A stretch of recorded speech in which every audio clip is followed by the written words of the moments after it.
حجاج بن یوسف خلفائے بنو امیہ کا انتہائی سفاک و خونخوار ظالم گورنر تھا۔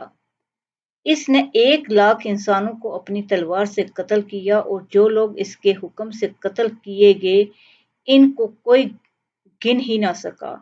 بہت سے صحابہ کرام رضی اللہ تعالیٰ عنہ اور تابعین رحمۃ اللہ کو اس نے قتل کیا یا قید و بند رکھا۔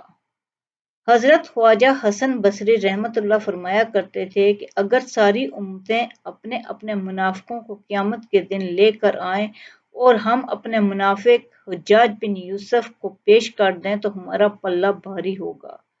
یہ حجاج بن یوسف جب کینسر کی خبیث بیماری میں مرنے لگا تو اس کی زبان پر یہ دعا جاری ہو گئی۔ یہ دعا مانگتے مانگتے اس کا دم نکل گیا۔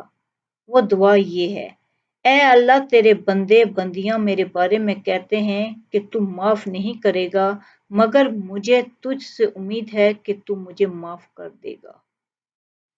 خلیفہ عادل حضرت عمر بن عبدالعزیز رحمۃ اللہ کو حجاج بن یوسف کی زبان سے مرتے وقت یہ دعا بہت اچھی لگی اور ان کو حجاج کی موت پر رشک ہونے لگا۔